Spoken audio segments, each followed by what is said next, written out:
할렐루야. 예.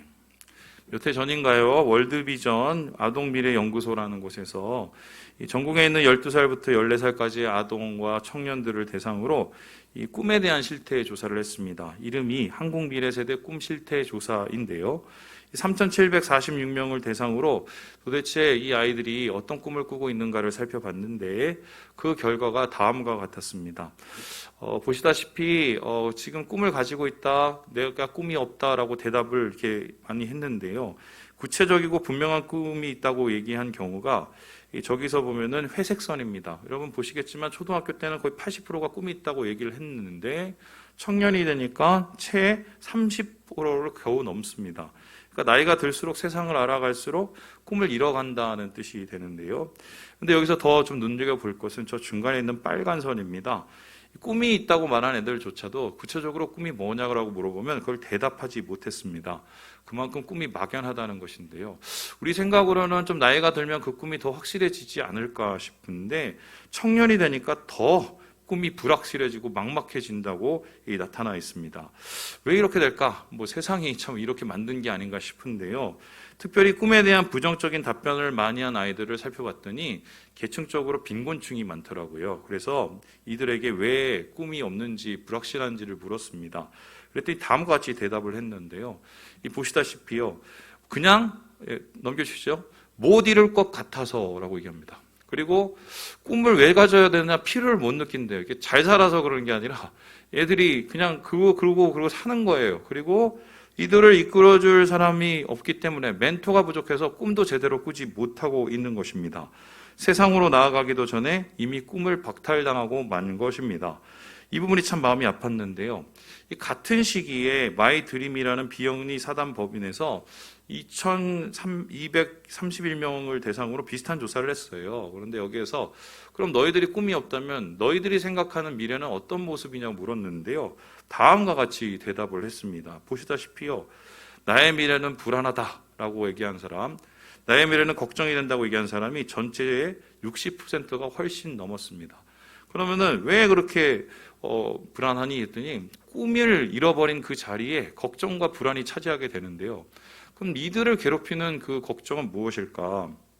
청소년의 경우는 대학 입시와 정체성 문제였고, 대학생은 취업 문제였고, 사회초년생은 노후 대책에 대한 것이었습니다. 그러니까 직업을 갖자마자 내가 늙어서 뭐 하지를 벌써 고민하게 되는 이런 말도 안 되는 상황이 일어난 건데, 맞는 말인 것 같은데 너무 노인 같아서 참 마음이 안타깝더라고요.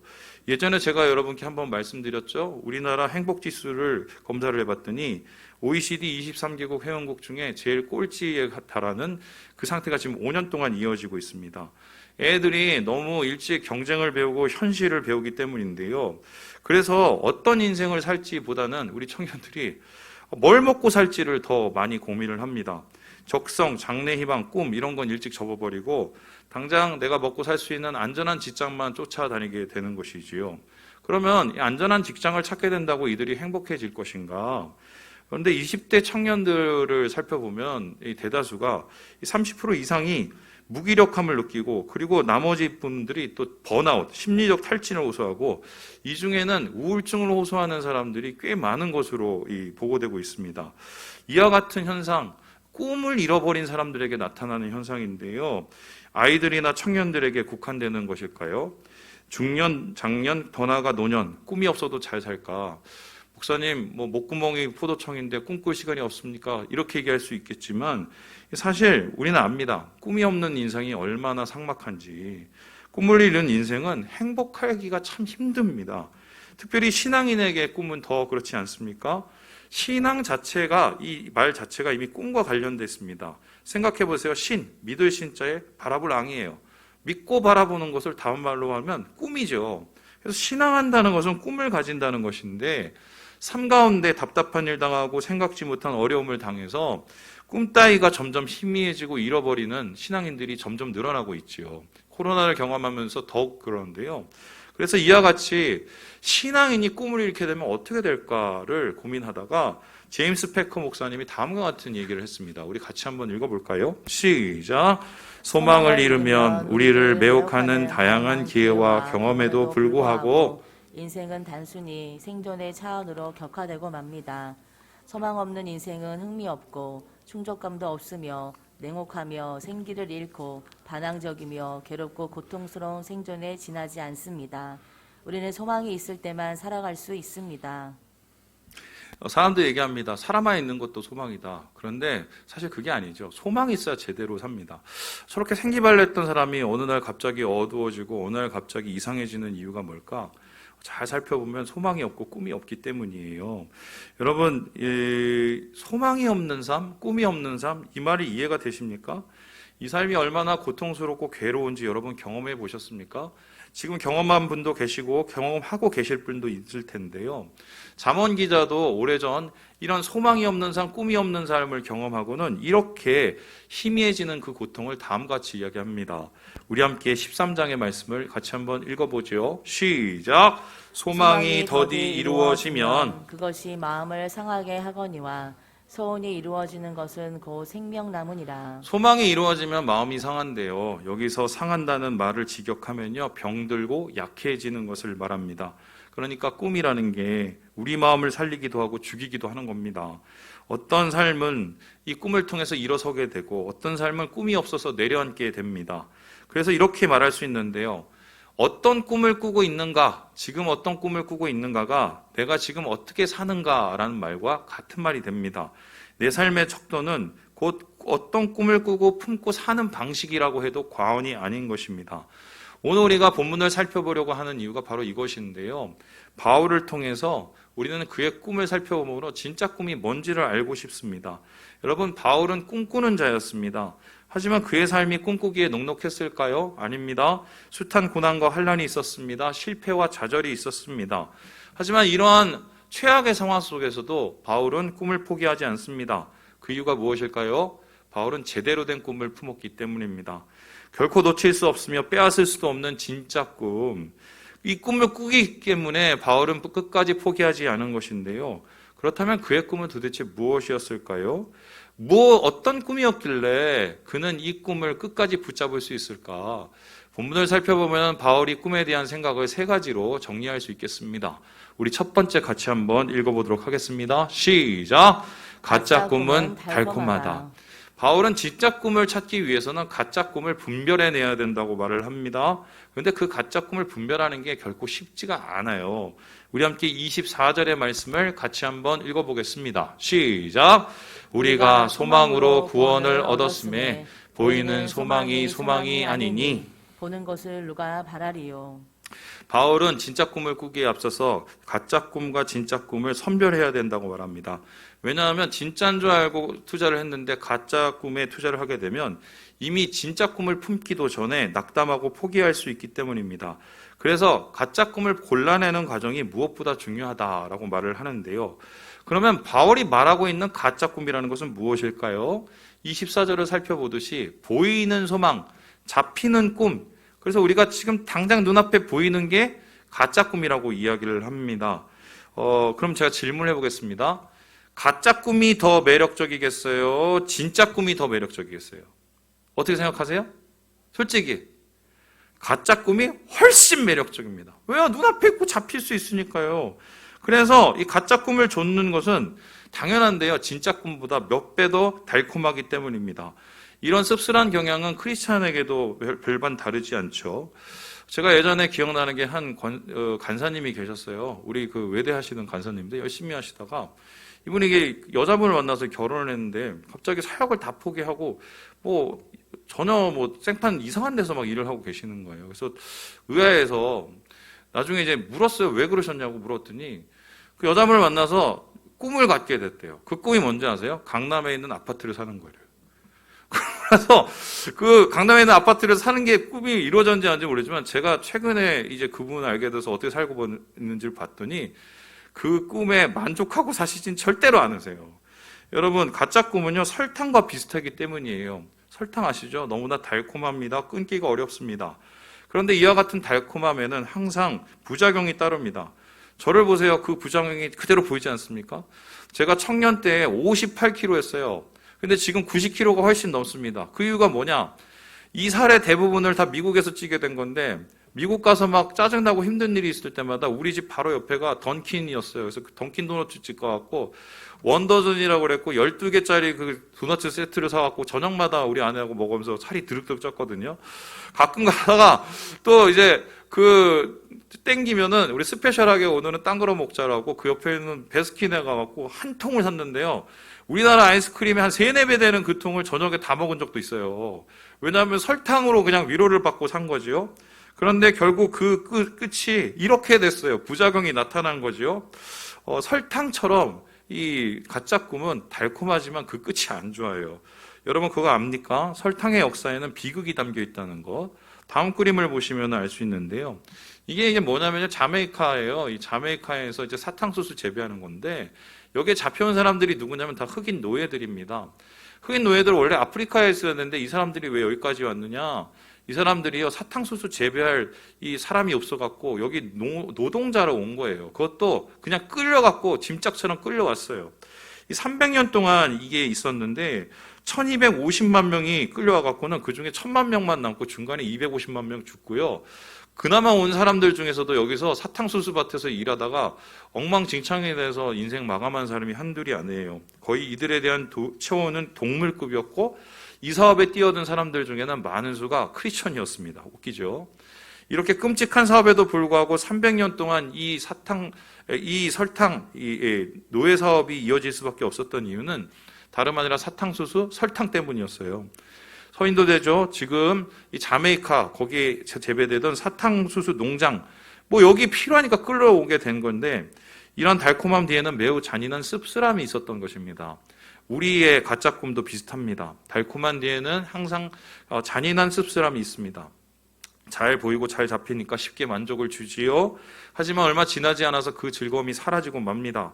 그래서 더 다른 달콤함을 찾고 그 달콤함을 또 더 내 안에 집어넣으려고 합니다. 이런 상태를 뭐라고 그러냐면 중독이라고 합니다. 그래서 설탕에 중독되는 것처럼 가짜 꿈도 중독을 만들게 되는데요. 일단 이 가짜 꿈에 중독이 되고 나면은 우리가 모든 것을 낭비하고 팔아버리고 맙니다. 돈을 위해서 의의를 팔고 탐욕을 위해서 영혼을 팔고 정력을 위해서 자기가 가지고 있는 선을 다 내다 버리고 맙니다. 부끄러움도 없어지죠. 심지어는 내 것이 동의나면 남의 것까지 빼앗고 차지해버립니다. 그래도 만족이 없어요. 그 끝에는요, 불만족과 공허함이 남는 게 이 가짜 꿈의 끝인 거죠. 그래서 믿는 자들도 잘 생각을 해보면 비슷해요. 왜 지금 우리 한국교회가 이러고 앉았는가? 이 가짜 꿈, 이 중독 금단 현상이 일어나는 거예요. 예전에는 이 뭐 교회 짓고 사람 많이 모으고 예수 믿고 뭐 부자 되고 이게 하나님 뜻인 줄 알고 그게 꿈인 줄 알고 열심히 달려왔잖아요. 달콤했죠? 여러분 지금 채 50년도 지나지 않아서 교회가 무너져가는 거 이거 중독이 끝나고 있는 거거든요. 그래서요 바울은요 이렇게 가짜 꿈의 끝이 공허함이다. 이 공허함 속에서 만물도 지금 너무 힘들어하고 있다고 이야기를 합니다. 쓸데없는 인생, 목적 없이 사는 인생이 되어버리는 것입니다. 야망과 욕망을 소망이라는 이름으로 바꿔버린 이 세상에서 드러나는 일인데요. 이런 꿈은 떠나는 게 맞습니다. 내 삶을 오염시키지 못하게 아예 모양이라도 버리는 게 옳다고 바울이 이야기하고 있어요. 진짜 꿈 찾기 위해서는 가짜 꿈을 버려야 돼요. 그럼 두 번째로 바울이 말하는 꿈은 무엇일까요? 우리 같이 한번 읽어보겠습니다. 시작! 하나님의 꿈이 내 꿈이다. 그럼 진짜 꿈은 뭐냐? 하나님의 꿈이다 라고 바울이 말을 하고 있습니다. 우리 함께 17절의 말씀을 같이 한번 읽어보겠습니다. 시작! 자녀이면 또한 상속자 곧 하나님의 상속자요. 그리스도와 함께한 상속자니 우리가 그와 함께 영광을 받기 위하여 고난도 함께 받아야 할 것이니라. 바울은 말합니다. 우리는 하나님의 자녀다. 예수 그리스도의 십자가를 통해서 하나님 자녀가 됐다고 말합니다. 근데 이 자녀는요 그냥 자녀가 아니라 상속자라고 말합니다. 상속자가 뭡니까? 아버지 거 내가 이어받는 게 그게 상속자입니다. 그렇다면 하나님이 우리 아버지니까 하나님 거를 우리가 이어받는 겁니다. 그럼 하나님 거 이어받는 건 뭘까요? 하나님 나라를 이어받는 거예요. 하나님이 이루실 그 나라를 이어받고 그 나라의 꿈을 이어받는 게 바로 그 상속받은 사람의 모습인데요. 그렇다면 하나님 나라는 뭘까? 하나님이 왕 대신 다스리는 나라인데 이 나라는 세상의 나라와 차이가 있어요. 이 나라는 세상의 나라와 어떤 차이가 있는가? 바로 이 나라에는 세상에는 없는 세 가지가 있어요. 첫 번째는 뭐냐? 사랑이고요. 두 번째는 뭐냐? 진리고요. 세 번째는 뭐냐? 생명입니다. 그러니까 우리의 꿈은요, 세상에 없는 하나님 나라를 찾는 데 있고, 세상에 없는 그 하나님 나라 속에서 사랑을 찾고 진리를 찾고 생명을 찾는 게 우리 꿈이라고 바울이 이야기하고 있습니다. 하나님의 나라는 사랑의 나라입니다. 이 세상처럼 미움과 다툼과 질투와 경쟁이 없습니다. 왜냐하면 이 나라는 하나님의 용서와 은혜로 시작되기 때문입니다. 그래서 하나님의 나라가 제대로 세워지면 그 가운데는 은혜만 있습니다. 하나님께서 주신 하나됨만 있는 것입니다. 또한 하나님의 나라는 진리입니다. 불의와 죄악과 거리가 멀어진다는 것입니다. 남 미워하고 남 헐뜯고 또한 내가 최고가 되기 위해서 교만하고 자만하는 이런 모든 것들을 버립니다. 하나님이 원하시는 모습으로 살아가려고 노력을 합니다. 이 땅에 임하게 되면은 우리가 하나님이 옳은 것이 옳게 되고 맞는 것이 맞게 되는, 이 세상 완전 반대잖아요. 맞는 게 틀리고 옳은 게 안 옳은 게 돼버리는데 그게 이제 없어진다는 거예요. 그런데 이렇게 하나님의 사랑과 진리가 제대로 세워지면 그 결론이 오는데요. 하나님 나라가 이곳에 임할 때 영원한 생명이 오게 됩니다. 그래서요, 사도 요한이 마지막 때를 바라보면서 그 임한 하나님 나라 봤을 때 뭐가 있었어요? 거기서 영생수가 흘러요. 그것을 마시고 사람들이 만족하고 기뻐합니다. 바로 하나님의 사랑과 진리 위에서 세워진 것이기 때문입니다. 그때의 영광을 바라보는 것이 얼마나 대단했냐면 바울은 지금 피조물들이 이 날을 다 고대하고 있다고 말을 합니다. 이 고대한다는 건 목 빼고 기다린다는 뜻인데요. 그런데 이 고대하는 이 나라가 어떻게 이루어지냐? 하나님의 자녀, 하나님의 상속자를 통해서 이루어져요. 지금 완전히 이루어지진 않지만 오늘 이곳에 하나님의 상속자들이 모여서 하나님의 사랑을 구하고 진리를 찾고 생명을 찾을 때 그것 속에서 하나님의 나라가 시작되고 하나님의 꿈이 이루어진다고 이야기를 하고 있는 것입니다. 이 나라는 아직 이루어지지 않았지만 획기적으로 발전하기 시작했어요. 바로 이 말씀 때문인데요.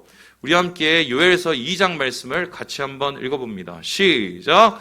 그후에 내가 내 영을 만민에게 부어주리니 너희 자녀들이 장래일을 말할 것이며 너희 늙은이는 꿈을 꾸며 너희 젊은이는 이상을 볼 것이며. 보세요. 장래일 말한다, 꿈을 꾼다, 이상을 말한다. 다 미래예요. 소망이에요. 꿈이에요.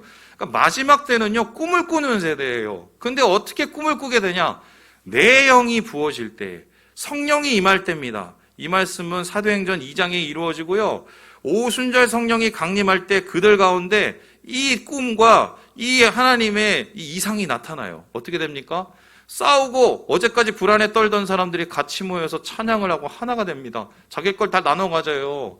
그리고 하나님이 원하시는 진리 가운데 거하기 위해서 말씀에 충만해지죠. 이러한 초대 공동체가 사랑과 진리와 생명이 있는 공동체였는데 이 초대 공동체에서 세워진 교회는 바로 하나님의 꿈을 이루어가는 그 꿈의 연습장이자 꿈의 통로였던 것이죠. 오늘날 교회가 진짜 이러한 꿈의 통로로 자리 잡고 있는지를 고민해 봐야 돼요. 여러분의 모임이 진짜 하나님 안에서 꿈을 이루어가고 있는 모임인지를 고민해 봐야 돼요. 우리에게 달란트를 왜 주셨습니까? 우리에게 능력을 왜 주셨나요? 우리에게 좋은 환경을 왜 주셨나요? 이 꿈을 이루라고 준 겁니다. 나만 잘 먹고 나만 잘 채우고 나만 잘 살고 하는 것은 사단의 음성이에요. 하나님 안에서 무엇을 하건 어디에 있건 사랑과 진리와 생명을 향해서 달려가는 것, 그 하나님의 꿈을 내 꿈으로 이뤄가는 과정이 주님이 원하시는 것이다. 이게 진짜라고 바울이 말하고 있는 것입니다. 마지막으로 바울이 말하는 진짜 꿈은 무엇일까요? 우리 같이 한번 읽어보겠습니다. 시작! 진짜 꿈은 자라난다. 바울은 말합니다. 진짜 꿈은요, 자라나는 것이다. 그래서 열매 맺는 것이다 라고 말을 합니다. 이게 뭘까요? 우리 함께 25절의 말씀을 같이 한번 읽어보겠습니다. 시작! 만일 우리가 보지 못하는 것을 바라면 참음으로 기다릴지니라. 목사님, 아무리 가짜 꿈이 달콤해도 하나님이 원하시는 진짜 꿈이라면 그걸 하지 왜 내가 안 하겠어요? 이렇게 말은 하지만요, 하나님의 꿈을 쫓기가 되게 좀 힘듭니다. 왠지 아세요? 이 꿈이 바로 이루어지지가 않기 때문이에요. 하나님 나라의 꿈은 세상 나라의 꿈과 같이 다른데요, 잘 보이지 않을 때가 많고 잘 잡히지 않을 때가 많습니다. 그래서 이 꿈 쫓으면서 하는 게 결코 쉽지가 않습니다. 기다려야 하기 때문입니다. 그래서 예수님은 이러한 기다림을 말씀하시기를 비유로 씨앗이라고 얘기했어요. 하나님의 꿈은 씨앗과 같다. 그럼 밭에 뿌린 씨앗을 보세요. 처음에는 아무것도 보이지 않습니다. 하지만 시간이 지나고 비가 오고 해가 뜨고 바람이 지나가면 거기에 조그만 새싹이 돋아납니다. 이거가 뭘 얼마나 대단하겠어 싶은데, 여름이 지나고 또 가을이 오면 줄기가 나고 잎사귀가 돋고 거기에 이삭이 연그러 가게 되지요.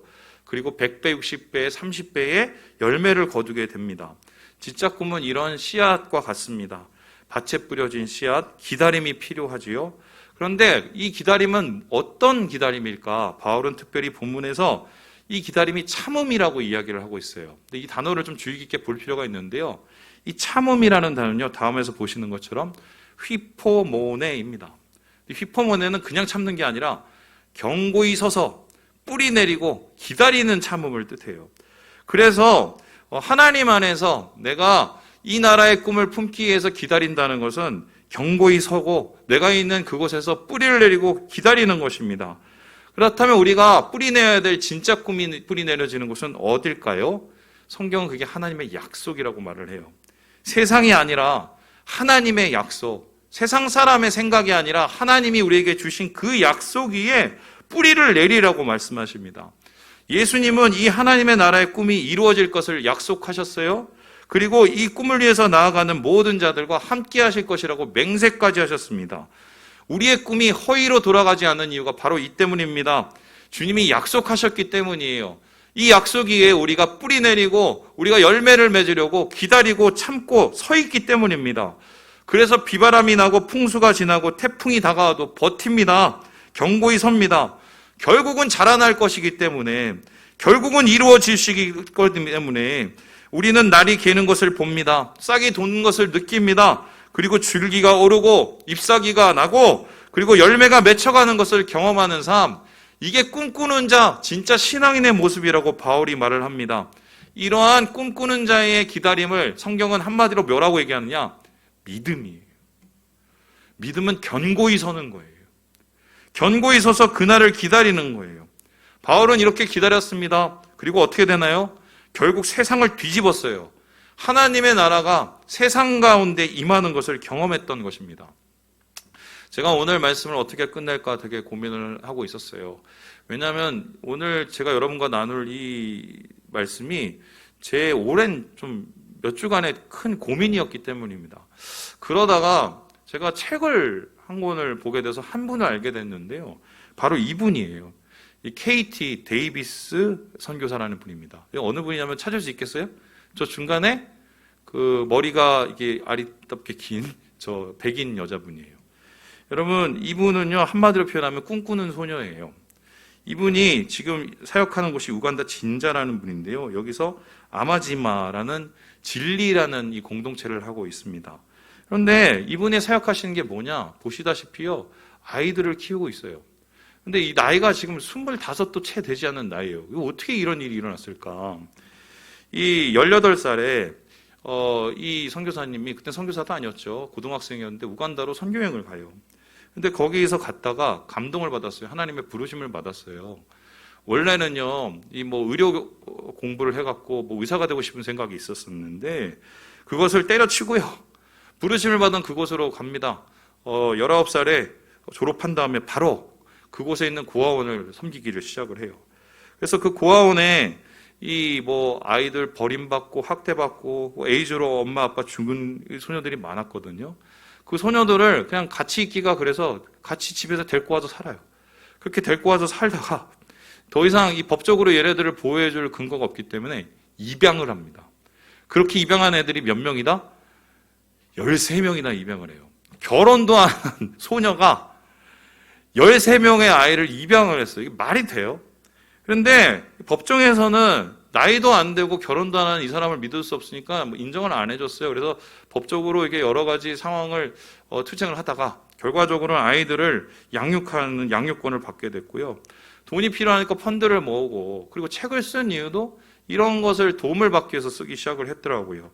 그런데 처음에 쓴 책의 이름이 뭐냐면요, 엄마라고 불러도 되나요였어요. 애들 중에 한 명이 엄마가 에이즈로 일찍 죽고 나서 엄마가 없는 거예요. 근데 이 KT 선교사가 열심히 자기를 돌보고 따뜻함을 느끼니까 어느 날 와서 그렇게 물어보더래요. 엄마라고 불러도 돼요. 이 말 한마디가 이 선교사님의 마음을 움직인 거지요. 그래서 이렇게 하나님께서 만드신 주의 가정을 이렇게 세우게 된 것이요. 당찬 소녀죠. 여기까지 제가 말씀을 드리면 이렇게 생각할 수 있어요. 아유, 젊으니까 하지. 못 모르니까 했던 거야. 이렇게 얘기할 수 있어요. 그런데 최근에 KT 선교사님이 한 권의 책을 더 썼습니다. 이 책의 제목이요. 그래도 소망이라는 제목이었어요. 제가 지난주에 이 책을 주의 깊게 계속 읽었는데요. 이 책은요. 이분이 13명의 고아의 어머니가 된 후의 이야기를 다루고 있어요. 그러면 그 이유는 어떤 일이 일어났겠어요? 애들을 양육해야 되니까 쉽겠어요? 어렵겠죠? 그리고 우간다라는 낯선 곳에서 사니까 당연히 고통이 있었겠죠. 그 어려움과 고통이 담겨져 있는데요. 내용이 대충 이렇습니다. 갑자기 소식도 없던 한 여자가 나타나더니 자기 딸이라고 한 애를 데려간다는 거예요. 영문도 없이. 근데 봤더니 진짜 자기 딸인 거예요. 근데 걔를 몇 년 동안 버려놓고 소식도 없던 거예요. 그러니까 어쩔 수 없이 걔를 그냥 보냅니다. 그런데 이제 마음이 안 돼갖고 매주 찾아갖고 잘 지내는지를 보고 있는데 이 엄마가 어느 날 갑자기 또 오더니 애를 기르려면 돈이 필요하니까 직장을 내놓으라고 얘기를 해요. 여러분, 이 요구를 들어줬을까요? 안 들어줬을까요? 애를 위해서 들어줘요. 얼마나 깝깝했겠어요, 마음이. 근데 여기서 끝나는 게 아니에요. 한 아이의 엄마가 왔습니다. 에이즈에 걸려 있어요. 애는 옆에서 울고 앉았고. 그래서 애를 돌보면서 엄마를 치료하기 위해서 애를 씁니다. 예수를 알게 하고 같이 기도를 하는 가운데 응답을 받았어요. 하나님이 이 어머니를 고쳐주신다는 응답을 받고 열심히 모여서 선교사님들하고 같이 기도를 했습니다. 그러면 우리 그 다음에 얘기는 어떻게 돼요? 나아야 되잖아요. 죽어요. 그러니까 이 선교사님이 충격을 받았어요. 아니, 하나님 분명히 낫게 해주신다고 그러는데 어떻게 이런 일이 일어나지? 그런데 그러한 아픔과 충격이 채 가시기도 전에 기간에 또 다른 에이즈 환자가 와요. 도와달라고. 자기도 지금 죽게 생겼다고. 그래서 마음이 정리도 안 됐는데 그 에이즈 환자를 또 돌봅니다. 또 죽어요. 그러니까 계속적으로 이러한 상황 속에서 참 당황스러움과 또 죽음의 이런 일들을 맛보면 사람은 지치죠. 웬간한 사역자는 번아웃되고 나가 떨어집니다. 그리고 사람이 꺼려지고 사역이 무서워지죠. 낙담과 절망이 마음에 자리 잡기 때문입니다. 그런데 이 선교사님이 놀라운 게 이 다음이에요. 13명 아이를 자기 딸로 입양한 것보다, 그리고 그 큰 기관을 운영하는 것보다 더 대단한데요. 그렇게 소망과 모든 것이 이른 그 자리에서 끝까지 꿈을 붙잡았다는 거예요. 그러면은 어떻게 이 사람은 이렇게 꿈을 붙잡을 수 있었을까? 이 글의 처음부터 끝까지 계속 읽어보면 한 가지예요. 하나님에 대한 질문과 그 질문을 찾기 위한 묵상이었어요. 하나님, 이 아이의 엄마는 왜 주님이 데려가셨어요? 하나님, 이 엄마가 이렇게 요구하는데 이것을 왜 내가 해야 됩니까? 이러한 마음속에 해결나지 않는 문제들과 나를 낙담시키는 문제들을 하나님께 계속 질문을 합니다. 근데 그 질문의 답을 하나님께 기도함과 말씀의 묵상을 통해서 찾아내요. 그리고 그게 희미하게 잘 보이지 않지만 말씀에 주시는 그 응답을 붙잡고 기도를 하다가 하나님이 왜 이런 상황을 주신지 이해를 하게 되는 거예요. 그런 과정을 통해서 어떤 일이 일어나냐? 자기의 꿈이 더 선명해지고 자기의 꿈이 더 자라나고 자기의 꿈을 통해서 하나님이 더 영광을 받으시는 일들을 경험하게 된다는 것이에요. 그래서요, 저는 이분의 이야기를 보면서 참 마음이 너무 부끄럽더라고요. 소망하고 낙담하는 게 너무 습관처럼 이루어지는 오늘날의 세대가 이분의 모습 속에서 참 부끄럽죠. 그런데 마지막 이 글에 이런 글이 있어요. 이렇게 마치는데 한번 제가 읽어볼게요. 오늘 당신의 이야기가 너무 암울한가? 고난과 슬픔을 도저히 감당할 수 없어 모든 것을 포기하기 직전인가? 나도 그런 상황에 처한 적이 있다. 한 번도 풍랑을 만나지 않고 순항만 하는 인생은 없다. 하지만 내가 분명히 알고 장담할 수 있는 것이 하나 있다. 당신도 나처럼 시련 속에서 하나님의 얼굴을 보고 그분의 어루만지심을 느끼게 될 것이다. 그분이 당신의 슬픔을 기쁨으로 바꾸고 당신의 고난을 통해 은혜의 선물을 보여주실 것이다. 지금 하나님이 우리에게 속삭이신다. 사랑하는 자여, 힘을 내라. 그 소망을 끝까지 붙잡아라. 오직 나만 바라봐라. 내 역사는 아직 끝나지 않았다. 마지막까지 주님의 말씀 안에서 희망과 소망과 꿈을 참는 이 고백을 제가 봤어요. 사실 제가 솔직히 고백을 드리면 지금 한 달이 넘었는데 의욕이 없는 거예요, 사역을 할 때. 그래서 저는 이게 무슨 개인적으로 지금 갱년기가 왔고 갱년기 증후군인가 싶어갖고요. 뭐 갱년기에 도움이 되는 뭐 좋다고 하는 걸 이것저것 다 먹어봤어요. 심지어 뭐 누에환까지 먹고요. 제가 이게 좀 올라올까 해갖고 그런데도 의욕이 없는 거예요. 자꾸 이제 낙담하는 마음만 생기고. 그래서 하나님 앞에 제가 무릎을 꿇었어요. 하나님, 왜 저는 자꾸 의욕이 사라집니까? 코로나는 끝나는데 왜 제 마음은 점점 힘들어지나요? 그렇게 질문을 했는데 하나님께서 제게 그렇게 말씀하셨어요. 네 안에 소망이 있니? 이 질문에 제가 대답을 저도 못하겠더라고요. 그래서 제가 지난 한 주 동안에 계속적으로 기도할 때마다 하나님 앞에 이걸 질문했어요. 하나님, 왜 제 안에 소망이 없죠? 왜 내가 하나님께 주신 소망이 내 안에 없죠? 막 이렇게 질문을 했는데 하나님이 제게 그렇게 얘기하셨어요. 네가 진짜 원하는 것이 뭐냐? 근데 하나님께서 원하시는 그 대답에 제가 말할 수 없는 게 내가 원하는 게 잘 생각해 봤더니 이게 진짜 꿈이 아니라 가짜 꿈이 너무 많은 거예요. 제가 우리 교회 처음에 왔었을 때 목표가 있었어요. 300명. 이거 가짜 꿈이거든요. 하나님이 300명 하라고 말씀하시지도 않았어요. 물론 부흥은 주님이 원하시는 거지만 그것보다 더 중요한 건 영혼 살아나는 것이고 충성당하는 것이거든요. 하나님이 원하시면 300명이 문제겠어요? 뭐 1000명 못 하시겠어요? 그런데 중요한 것은 자꾸 보이고 나타나고 내 마음에 들고 내 생각에 드는 것만 바라보죠. 그러니까 낙담하는 거죠. 그래서 하나님 앞에 제가 주님 진짜 꿈 갖게 해달라고 그렇게 기도를 했어요. 그랬더니 옛날 생각이 딱 났어요.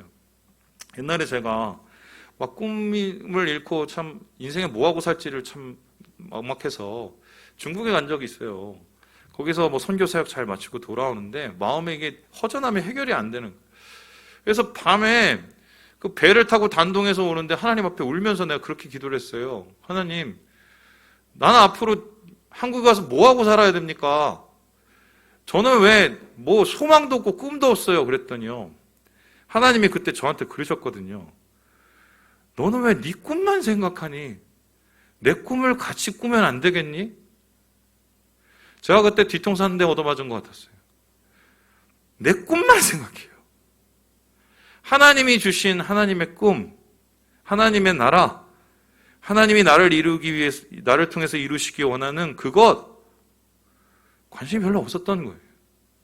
그때 제가 하나님 앞에 다짐을 했어요. 하나님, 제가 부족하고 모자라서 또 넘어지고 낙담하실 수 있을지 모르지만 하나님 꿈이 내 꿈이 되게 해달라고 기도를 했어요. 그때 생각이 나더라고요. 하나님 그 질문 하시는 거예요. 아직도 여전히 너의 꿈은 나의 꿈이냐?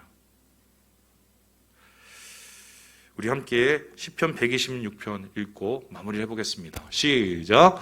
눈물을 흘리며 씨를 뿌리는 자는 기쁨으로 거두리로다. 진짜 꿈은요 자라나요. 눈물을 흘릴 만큼 아무리 힘들어도요 결국은 자라나서 기쁨으로 거둘 날이 오게 됩니다. 우리의 마음을 낙담하게 하는 것이라면 여러분 분별하세요. 가짜 꿈 버리셔야 돼요. 그리고 주님의 꿈을 붙잡으세요. 그것이 어떤 상황이건 어떤 모습이건 간에 내가 그 꿈을 위해서 달려간다면 하나님은 우리에게 큰 수확을 주실 거예요. 우리 청년들 이러고 있을 때가 아니야. 불타올라야 돼. 불타올라야 돼. 내가 볼 때. 지금 안 불타오르잖아. 나중에 쟤만 남아요. 내 나이 되면 쟤만 남아. 하나님이 여러분을 향해서 주실 게 뭔지를, 하나님이 여러분을 통해서 이루실 하나님 나라가 뭔지를 정말 꿈꿔야 될 나이예요. 주님 안에서 이 꿈이 약속 위에 심겨질 때 우리를 통해서 크신 일을 이룰 줄 믿습니다.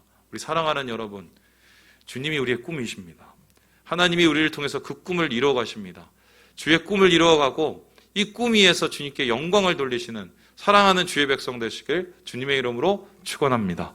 기도하겠습니다.